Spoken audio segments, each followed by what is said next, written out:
chocolate na yan mga kapugilamig. May lagi talagang Bisaya ang aking asawa. Hindi pa rin mawala-wala.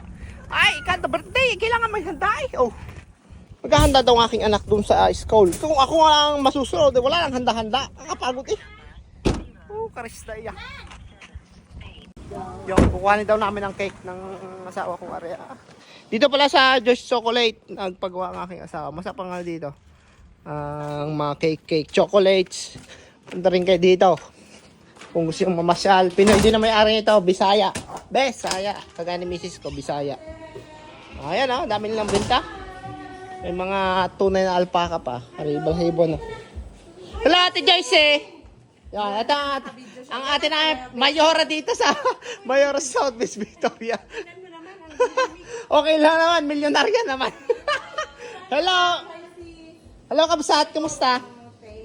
Yan. Kung gusto ni Golan ko, matutuwa ang bata. Ayan ah. Thank you. Ay, kumuntig pa. Oh, yan. Okay, tama naman. Si Danay, nandun kay Jolien. Thank you, te. May... Oh, may cake. Dala ka ba ng ano? Ng lighter? May letter siguro to wala eh. Parang na muna ako, balik ko lang mamaya. Pagbalik. Oh, thank you kay Ate Joyce. Punta kayo dito sa George Chocolate. Yan. Diyan, wait lang po yun. Oo. Agad ang sawa ko dala na kang cupcake. Di siya Simpson. Di nagala ko na. Panin ko yung cake. Ate Joyce. Ah, ganda. Whale pala. Whale pala ang motif ng aking anak. Happy birthday to you. Happy birthday to Colin. Happy birthday to you.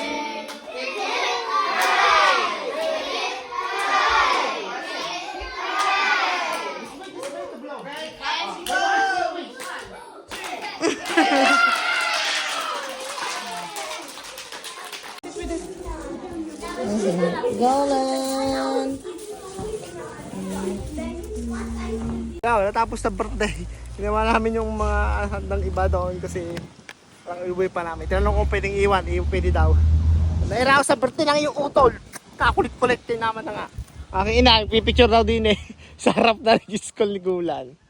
Yan. Salamat po kailan may generous of the day. At iraos din ang birthday ng aking anak. Have a good one. See ya!